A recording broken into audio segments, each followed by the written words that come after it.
Namaste, and welcome to our continuing series on the life divine with our beloved Ranga. We are on page 354, the second paragraph. The identical to our notions is the immutable. So we are going to read today the paragraph beginning with the identical to our notions. But it's 1 week since we have come last, so we'll have a quick look at what he said earlier. So I'll read out you won't find the text anywhere, it's in me. I'll read out the summary of what he has said in the previous para, and then we will get the link. Okay, so he is discussing the various different experiences that one gets as one keeps climbing in consciousness from one level to another level. So the chapter is the Brahman Purusha Ishvara Maya Prakriti Shakti. The Maya Prakriti Shakti is the power aspect of the divine, and the Brahman Purusha Ishvara is the consciousness aspect of the divine. In the ultimate reality, according to Advaita, we have Sat Chit Shakti Ananda. The ultimate reality is one, but its various facets are substance, consciousness, force, and bliss. So these four, although you are speaking of them as separate, they are absolutely one at the highest level. As they keep coming down, they express themselves, they manifest themselves in different grades, and depending on which level of consciousness you are, you experience the reality in different ways. It's very obvious that what we understand of the universe is not what the cat understands of the universe, nor the worm. So there's a gradation in the lower which we can understand very easily, but the gradations of consciousness continues into the spiritual planes of consciousness. There also there are different experiences, and one may feel that this is the ultimate, just like man feels that the consciousness, mental consciousness is the last. If he doesn't know anything, he will feel that this is the last. So, what he has said in the previous para, we'll read out. As the Brihadaranyaka Upanishad says in its famous mantra, the eternal, inseparable unity of the infinity and the finite is a fundamental reality. It is the mathematics of the infinite, and all separation of the many is a frontal, superficial appearance only. The infinite is not a sum of finites. It's more than the finites put together. So as he says, as we've just now said, it is the mathematics of the infinite, okay? That the finite and the infinite are really the same thing. In our ordinary mathematics, at our mental level, the finite and the infinite are totally opposites. But there at the higher level, in what you call the logic of the infinite, the mathematics of the infinite, they are really involved in each other. The infinite contains all the possible finites, and every different finite contains the infinite in itself. This may be too abstruse and abstract a statement, but if I tell you that the divine is there hiding in man, then we can understand. Man is limited and the divine is infinite and unlimited. So this is the reality for everything. The divine presence is there in everything. The infinite, you could equate it with the divine presence in everything in the finite world, and every finite form contains the divine in subtle form. It is subtle, and it is also in seed form. It is in a sleeping condition. It's in seed form. So could we speak of the animal and the bird, and how the divine is in subtle form? The animal and the bird. Okay, in creatures, yeah. So, when the manifestation takes place, the infinite Sat Chit Ananda takes form to manifest itself. There can be no manifestation without form. That's very obvious, and we have given that example many times. Suppose I have clay, and the clay is infinite. That clay which is infinite has the potential to create pots and pans which are finite forms. But it is not yet there, it is not yet manifested. But this clay has the power to manifest whatever is inherent in itself. So it can make a pot and a pan if it wants, and we can do that. We can take a little bit of that clay and make a pot. The pot and the clay are the same, but this is a finite form and that's an infinite form. Essentially they are the same. So when the Satchidananda, which is infinite, wants to manifest itself, it has to take a form, a limited form. And limited form necessarily means imperfection. A limited thing is imperfect by definition. Isn't there a perfection in the bird's flight? Relatively. At its own level, there is a perfection. Good. At that level, it could have been better. But there is something better when you change that status and go up. Oh, it could have been this, it could have been that. As Mother says, at each level, there is a perfection. And there is a truth that is applicable at that level. So this infinite which manifests itself in a graduated manner. The subtlest becomes the densest in grades, and you can divide these grades in any way you want. Sri Aurobindo divides them in the Vedic method. He makes 7 planes of consciousness. You can make 5, you can make 12. Mother makes 12 planes are possible. So because it's not like steps, it's more like a ramp. So you can divide where you want. But as you keep going up in consciousness, you start seeing different things. The truth of things also disappears, and the truth of things is changing. The truth of things starts changing. One truth which is applicable at one level is no more that applicable in the next level. It goes on changing. A very easy example which we can speak of is at the animal level, one animal pounces on another one and eats it up. We don't find any objection to that. It's his law of nature that is there. The truth is that life has to survive on other forms of life. Is it applicable at the human level? Certainly not. I can't eat you up. So values go on changing at every level. And one example that Sri Aurobindo himself gives, this is a very important thing. That's why we have repeated it many times, but we keep repeating. At the animal level, the truth of what it is experiencing is through the senses. So, sense truth is there at the animal level. At human level, which is 1 degree higher because we have a mind, a developed mind, which the animal doesn't have, now we start perceiving things in a different way. An example that Sri Aurobindo himself gives. My senses are telling me that the sun is rising. I can see the sun rising. Okay? My senses are telling me that the sun is rising. And this was the truth for many, many years in Europe. Not in India, by the way, because the truth of astronomy was very largely developed in India. But here, in the West, it is only after Galileo and the others came that they discovered that the sun is not going around the earth. It's the earth going around the sun, the opposite.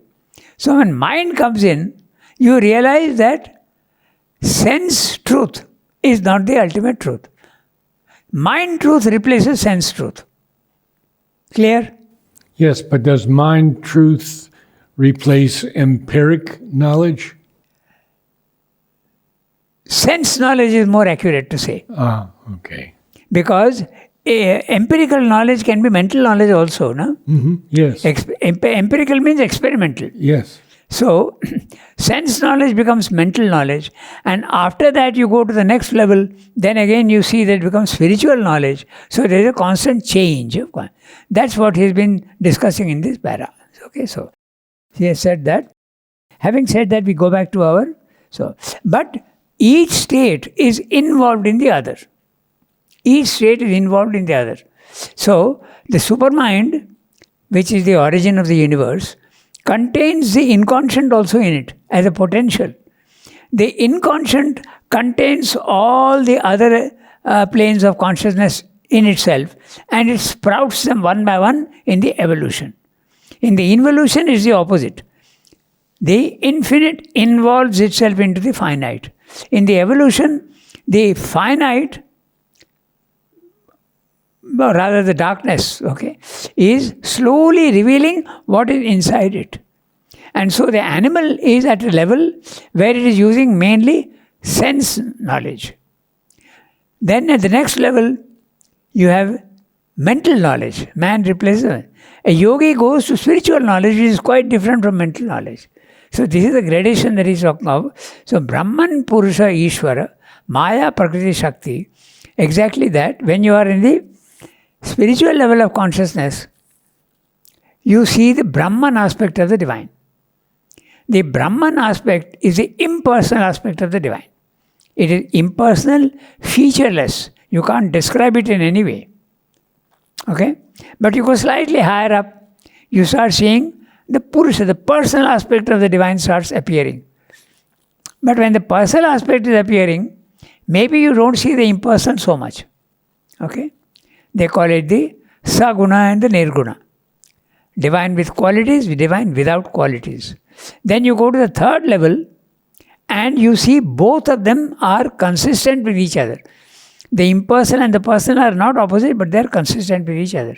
So that's Brahman, Purusha, Ishvara. Is that the overhead level? The overmind level? The overhead level is the Brahman consciousness. And the Purusha consciousness also. But the Ishvara consciousness is the supramental level. Overhead is a general term which Srimdo uses for the overhead planes. But mainly what he means by overhead planes is the spiritual planes of consciousness. Higher mind, deliberate mind, intuitive mind, overmind.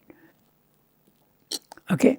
So that's what he's discussing in the para. So earlier he has said that although they seem to be different, they are involved in each other. And that famous mantra is there. We'll come to that. It is the mathematics of the infinite. What is? Subtract the infinite from the infinite. The remainder is the infinite. So that's hardly possible at our level, but that's how it is. Okay, so then he says again in that one, each of the many is itself an infinite, and all separation of the many is a frontal, superficial appearance only. The infinite is not a sum of finites. It is more than that. We gave a very easy example to understand this. You are not a sum of stomach, liver, heart, eyes, ears and that. You are much more than that. If I take all the parts that you have and I put it into a basket, I am not going to get a man. There has to be an organic whole connecting all these things. So the infinite is not a sum of finites. It is more than that. That's what he's saying. Now we can read the para that we have to read today. The identical to our notions is immutable. It is ever the same through eternity. For if it is or becomes subject to mutation, or if it admits of differences, it ceases to be identical. But what we see everywhere is an infinitely variable fundamental oneness, which seems the very principle of nature. The basic force is one, but it manifests from itself innumerable forces. The basic substance is one, but it develops many different substances and millions of unlike objects. Mind is one but differentiates itself into many mental states. Mind formations, thoughts, perceptions differing from each other and entering into harmony or into conflict. Life is one, but the forms of life are unlike and innumerable. Humanity is one in nature, but there are different race types, and every individual man is himself and in some way unlike others. Nature insists on tracing lines of difference on the leaves of one tree. She drives differentiation so far that it has been found that the lines on one man's thumb are different from the lines of every other man's thumb, so that he can be identified by that differentiation alone. Yet, fundamentally, all men are alike and there is no essential difference. Oneness or sameness is everywhere. Differentiation is everywhere. The indwelling reality has built the universe on the principle of the development of one seed into a million different fashions. But this again is the logic of the infinite, because the essence of the reality is immutably the same. It can assume securely these innumerable differences of form and character and movement, for even if they were multiplied a trillion-fold, that would not affect the underlying immutability of the eternal identical. Because the self and spirit in things and beings is one everywhere, therefore nature can afford this luxury of infinite differentiation. If there were not this secure basis which brings it about that nothing changes, yet all changes, all her workings and creations would, in this play, collapse into disintegration and chaos. There would be nothing to hold her disparate movements and creations together. The immutability of the identical does not consist in a monotone of changeless sameness incapable of variation. It consists in an unchangeableness of being which is capable of endless formation of being, but which no differentiation can destroy or impair or minimize. The self becomes insect and bird and beast and man, but it is always the same self through these mutations, because it is the one who manifests himself infinitely in endless diversity. Our surface reason is prone to conclude that the diversity may be unreal, an appearance only. But if we look a little deeper, we shall see that a real diversity brings out the real unity, shows it as it were in its utmost capacity, reveals all that it can be and is in itself, delivers from its whiteness of hue the many tones of color that are fused together there. Oneness finds itself infinitely in what seems to us to be a falling away from its oneness, but is really an inexhaustible diverse display of unity. This is the miracle, the Maya of the universe, yet perfectly logical, natural, and a matter of course to the self-vision and self-experience of the infinite. A huge paragraph explaining exactly what he means by the finite and the infinite are essentially the same. The identical to our notions is the immutable. So, what does the word identical mean, and what does the word immutable mean? The identical means it is same everywhere. So suppose I take one thing, I take two different points, it must be the same. There should be no difference. That's identical. Identity means oneness everywhere. And that suggests also purity. If there are two different things, then if this is the standard, that's impurity. If this is the standard, this is impurity. So purity, oneness and identical are all equivalent terms. Now he is using the word also immutable. Because if it mutates, it's not identical anymore. So the identical has to necessarily be immutable. But he says to our notions. No, it's a spiritual notion. When you experience the Brahman consciousness, that's what you see. We are only mentalizing, but that's an experience that you have. So he's speaking of his experience. Pardon? He is speaking of his experience? Yes, his experience, and everybody can experience this. That's the interesting part. Science goes according to that. Science is the truth that science is discovering should be verifiable by anybody in any circumstance. Then it is valid. Otherwise, it's not valid. So spiritual experience is the same. If you are not convinced by what somebody is saying, or you want to be convinced, have the experience. Who is stopping you? Nobody is stopping you. Have the experience. Its expression is something else. Expression in mental terms is something else. But the experience will be the same for everybody. Okay? So, it is ever the same through eternity. The identical is the Brahman consciousness. It is that which is static, that which is the reservoir of everything potentially, but itself featureless, immutable, infinite, eternal, and absolutely without any differentiation, and the subtlest possible.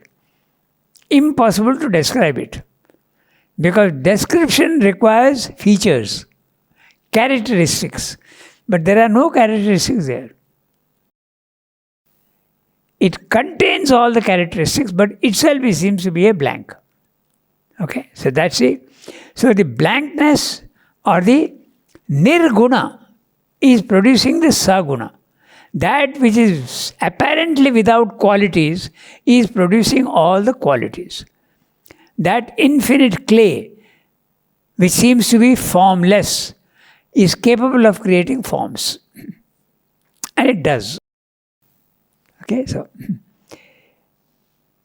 For if it is or becomes subject to mutation, or if it admits of differences, it ceases to be identical. Now see how accurate the language is, okay? For if it is subject to mutation, at any time it is subject to mutation, okay? Then it is not immutable anymore. Or he is using the word, if it becomes subject to mutation, at some other time, after a lapse of time or in other conditions, it becomes, then the same thing applies. So, there is a difference. Then there is a third one. Or if it admits of differences. So, if it admits differences, okay, then also it is not immutable. So, it ceases to be the identical. But what we see everywhere is an infinitely variable fundamental oneness which seems the very principle of nature. This is best, he has given so many examples, but this is best seen in all the species. All horses are the same. They are, if you see a horse, you will be able to say, yes, this is a horse. Okay? But it will have a different color, it will have different speeds, it will have different forms, little bigger, little less. So, there is a oneness in the species. All cats are cats, they are not dogs, they are cats. So, there is a oneness. But each cat is again different. So, you see both together all the time. This, I'm saying, seems to be the law of nature. Okay? Take the mangoes on a tree. There are 100 mangoes on a tree. I'm giving you maybe 200. Each mango is essentially the same. And yet, its shape, color, size, and even taste may slightly differ. So oneness and multiplicity, oneness, sameness and difference are always together in nature. He is giving examples of man. Okay, humans are everywhere the same, but there are different races. That's what he's saying. We'll read next. Okay, so we see everywhere, but what we see everywhere is an infinitely variable, fundamental oneness. The oneness is variable. Here, what we see, he is telling you that the oneness can never be variable. But in the physical world, we are seeing variety. That's what he's pointing out to you. So, how to reconcile the two? That's what he's going to tell you. Okay? A variable fundamental oneness, which seems to be the very principle of nature. Okay? That's why you use the word but. Okay? So, but what we see everywhere is a infinitely variable oneness. On the one hand, he has told you in the beginning that there is only a oneness which is impossible to be different. Now he is saying, but in the physical world we see that there is a... So, but we see that there is a variableness. So, they are always together with each other. The basic force is one, but it manifests itself from itself in innumerable forces. He has given many examples. We will go into certain examples. The basic force, Shakti, the force, is manifesting in different ways. When we are seeing the action of force, we are seeing the results of force. We are never seeing the force. We are seeing the results of electricity, but we are not seeing electricity. I am seeing it can heat water. I am seeing it can make something hot. I can see that it can give you a shock. You can see the effects of electricity, but you can't see electricity. In the physical world, are you seeing force? No. You are seeing a storm. You are seeing the tide flowing. You are seeing the river flowing. You are seeing the effects of force. But you are not seeing the force itself. Okay? So, it takes different forms.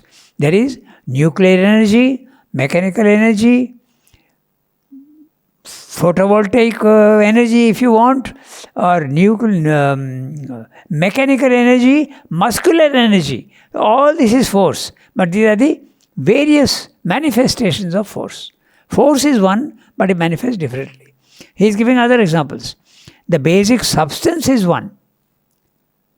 The basic substance, if you go down to the atomic level, all the atoms are the same. But change the number of electrons around and you get a different substance. Silver, gold, platinum, whatever you want, is essentially at the atomic level the same. And yet there is a difference. Okay? So that's what he's pointing out. But develops many different substances and millions of unlike objects. Mind is one, but differentiates itself into many mental states. Mind formations, thoughts, perceptions, differing from each other and entering into harmony or conflict. He is telling you both. At the physical level, your thought can be in harmony with me, or it can also be in conflict with me. Okay, so because it is different. Then, entering into harmony or conflict. Life is one, but the forms of life are unlike and innumerable. This is again another thing. Do we see life anywhere? We don't. We see only the manifestations of life. We can see a cat, we can see a dog, we can see man, we can see other forms of life. We can see vegetable forms, we can see plants, we can see trees, but we don't see life. If you want to see life, you have to go right to the top. Chit Shakti. That is the... Humanity is one in nature, but there are different race types, and every individual man is himself and in some way unlike others. Now that's a very interesting statement, because every human being is the manifestation of something unique in the immutable. So every man is different from every other. They are never a sameness. Because each one is manifesting some possibility of the divine consciousness. He is manifesting something in you, he is manifesting something in me, he is manifesting something in somebody else. And this is a very interesting subject if we pursue further, because that's why the nature is different for each one, and also the purpose for which he is coming down to the physical world is also different. The Swabhava and the Swadharma, we come to that idea then. The work that each one has to do in the universe is different, because the divine has infinite works to be done. So each one has got a purpose, and that purpose is unlike every other. Is that why they use the word play a lot? It is the divine's play? Yes, that's right. You can see it also as that. Like he is enjoying, he is going on creating infinite types of things. Because he is infinite in nature, he is producing infinite forms. And if you see in time, you cannot produce everything in time. It has to go on. So, in time, things which have not been manifested will now be manifested. It will go on and on and on and on. There is no end to it. So, entering into harmony or conflict. Humanity is one, but then nature insists on tracing lines of difference on the leaves of one tree. She drives differentiation so far that it has been found that the lines on one man's thumb are different from the lines of every other man's thumb, so that he can be identified by that differentiation alone. Yet fundamentally, all men are alike and there is no essential difference. But now, earlier they used to, if you don't know how to write, you have to put your thumb impression. But now in a factory, when you go, workers go, their presence is registered by the eyeball. Visually, there is a camera which sees and immediately identifies you and says this person is present. So you have to just go and stand there. That also is infinite variation.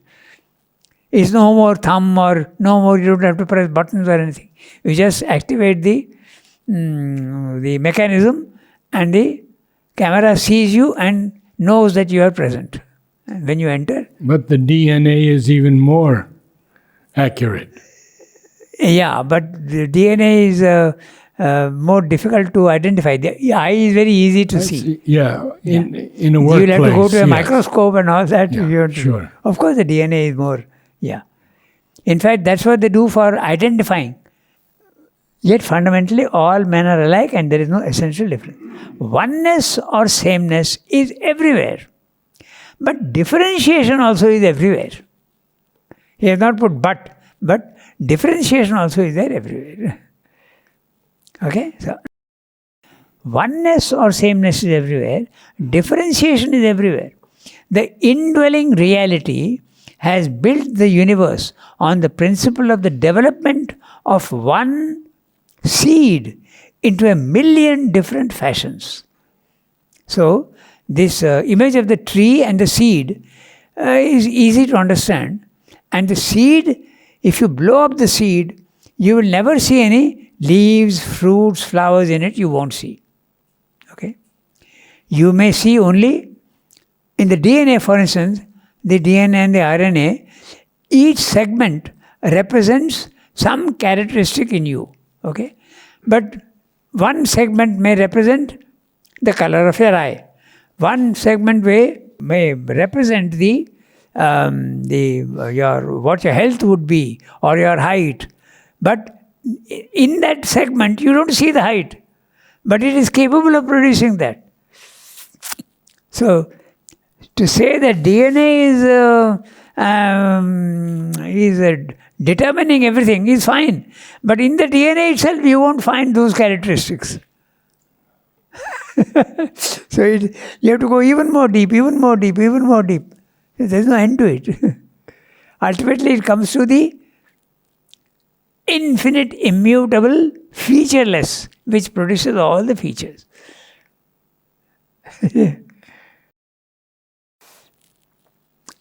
Okay, so. But this again, see it into 1,000,000 different fashions. But this again is the logic of the infinite. because the essence of the reality is immutably the same. It can assume securely these fundamental differences of form and character and movement.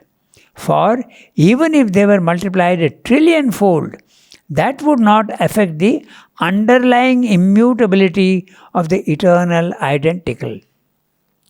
The seed remains the same and it goes on producing different types of fruits and flowers or whatever it is. Next year it will produce again, next year it will produce again, the same seed. So, this is to put it very plainly, the divine manifests himself in 100,000 ways. The divine is always the same, never changing, but in the physical world, everything is changing and immutable. Okay, so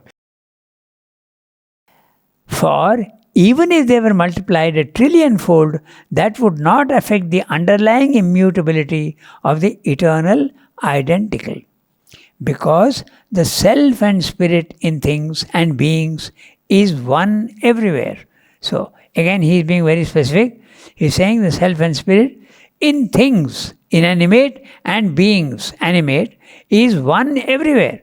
Therefore, nature can afford this luxury of infinite differentiation.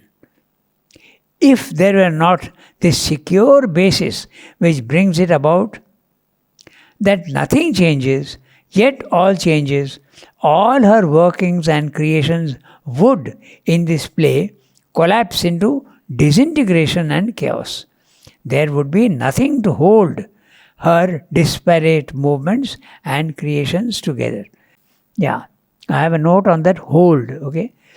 The sameness is the thread that holds all the different expressions together. Otherwise, they would all fall apart without any support. The image given in the Advaita philosophy is like the necklace. The sameness is the common thread which is running through all of them. And all the pearls are different. Each one is different. But the sameness is there connecting all these. If the sameness is not there, there can be no necklace. There will be only forms. So that's what he's saying. The immutability of the identical does not consist in a monotone of changeless sameness incapable of variation. It consists in an unchangeableness of being which is capable of endless formation of being, but which no differentiation can destroy or impair or minimize. Now that's interesting because we have an idea that the divine is one, identical. So everyone who goes ultimately to where he came from becomes divinized. They'll all be similar and same. So they're saying no. They'll all be different. And yet essentially divine. Exactly like Mother and Srivamdeva were both divine. But Mother was into music and painting. And Srivamdeva was not into music and painting. He was into poetry and literature. So you can see that divinity is the sameness there, but the forms are different. So if the divinity is not there, the commonness, the sameness is not there, the many cannot exist without that. That's a support which is supporting this.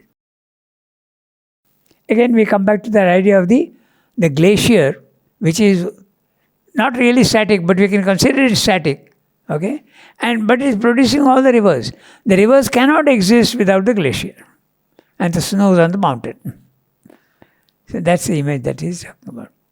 Okay? So the self becomes insect and bird and beast and man. But it is always the same self through these mutations because it is one who manifests himself infinitely in endless diversity.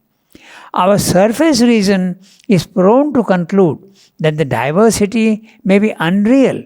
That's what happens in the experience of the self. Okay? An appearance only.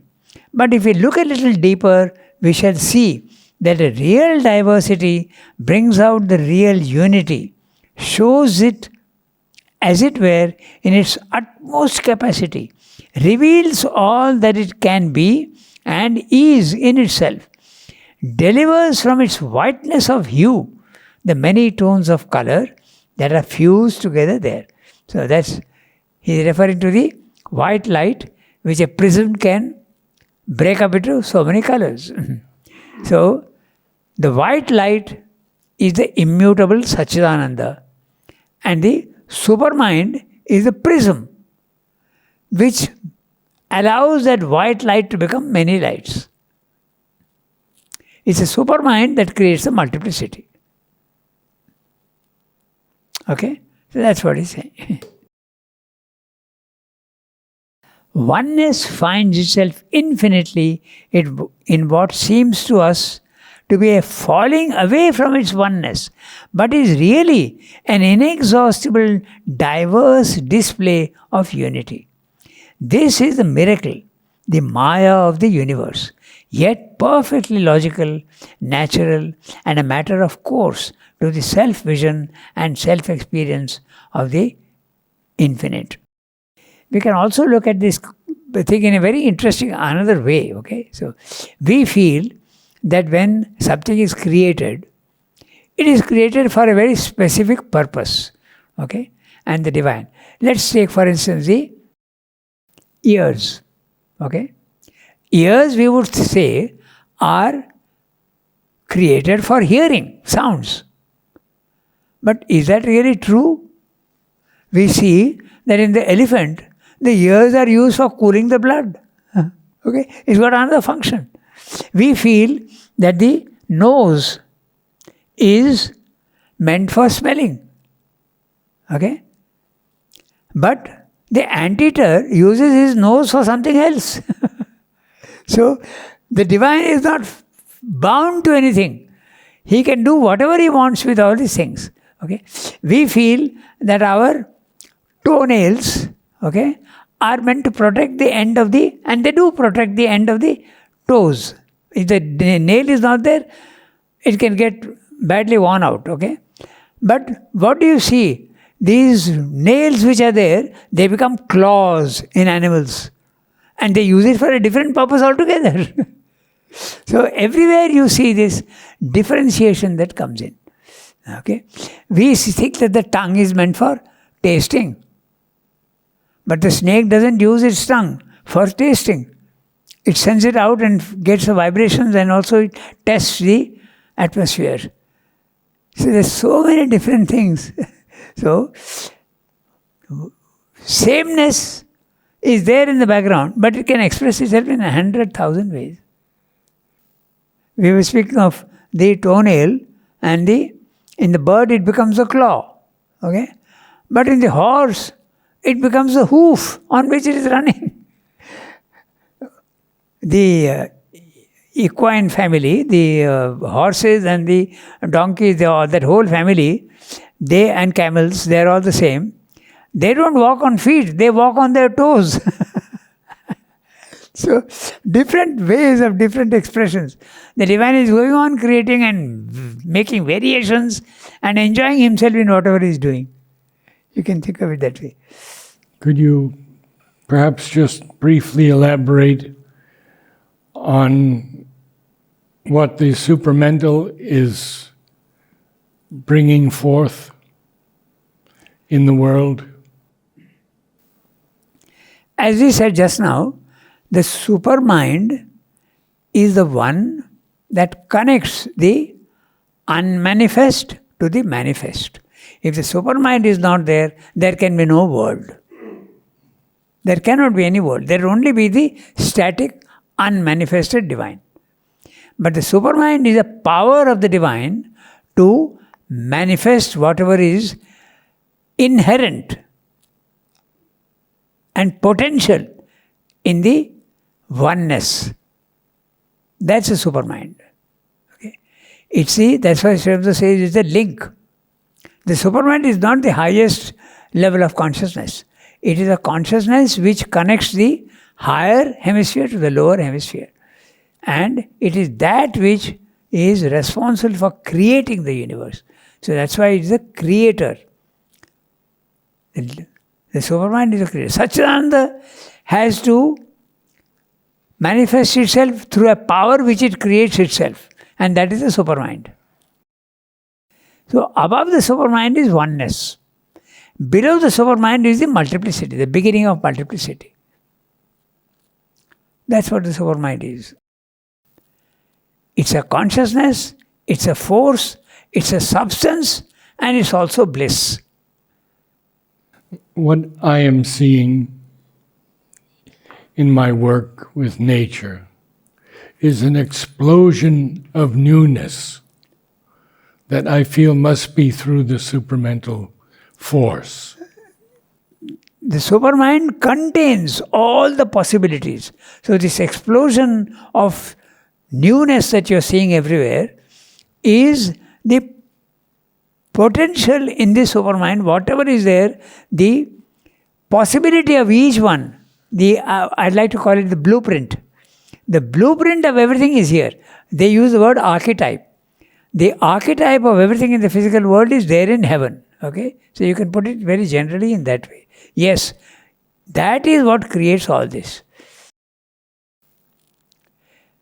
When an architect is creating a building, it is not material. First, it's an idea in the mind. So he makes a plan. Okay?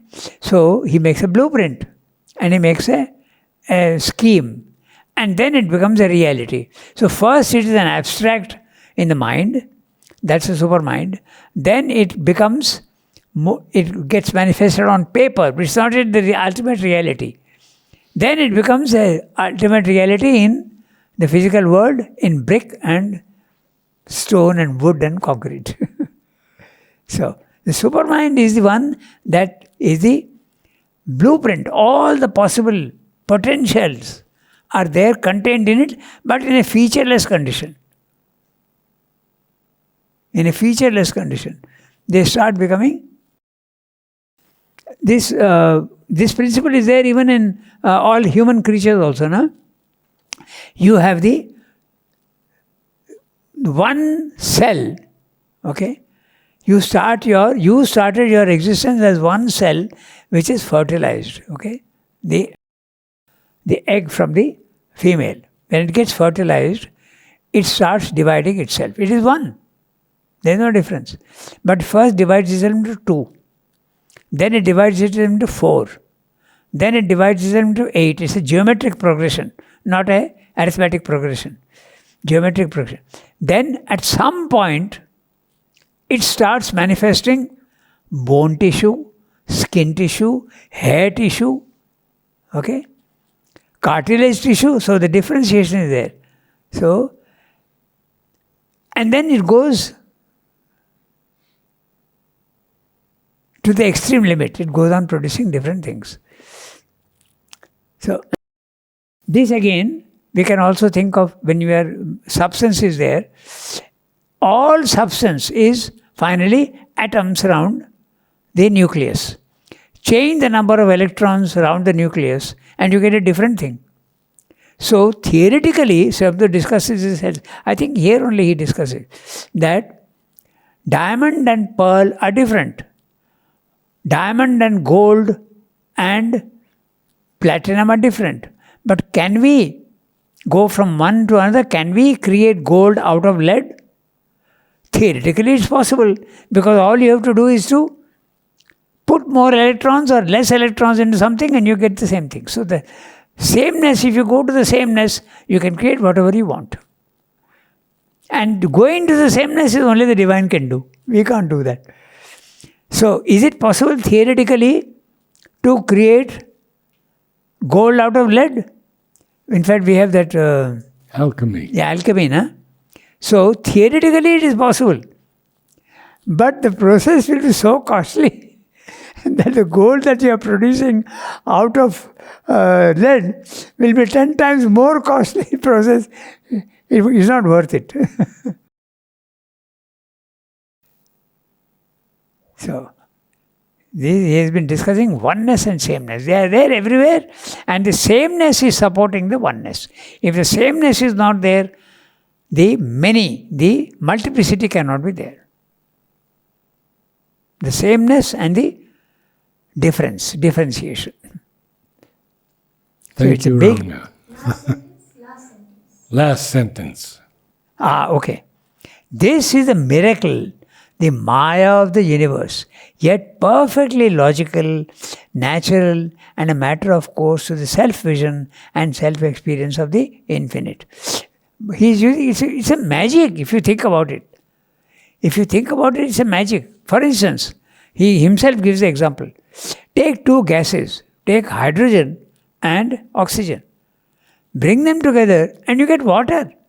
Where is even the faintest indication of water? Water is not there in hydrogen or in oxygen, and yet it produces that. How do they do that? It's a Maya, magic. If I add some electrons to something, it's just electrons, and yet its manifestation is totally different. Okay? Take light. I am explaining miracle and Maya. How it is a miracle. It is magic. If you take the vibration of light, okay, let's say 50 megahertz per second, okay, red. Change that to 75 megahertz per second, it becomes blue. How? It's the same thing. So this is a miracle of the universe. That's why Sri Aurobindo uses the word miracle monger. The divine is a miracle monger, and he uses the word thaumaturge. That's very often he uses that word. Thaumaturge. Yeah. Yes, miracle worker. Yeah, the miracle worker. All's miracle here and can by miracle change. That's it. Savitri. Savitri. Thank you, Ranga. Namaste.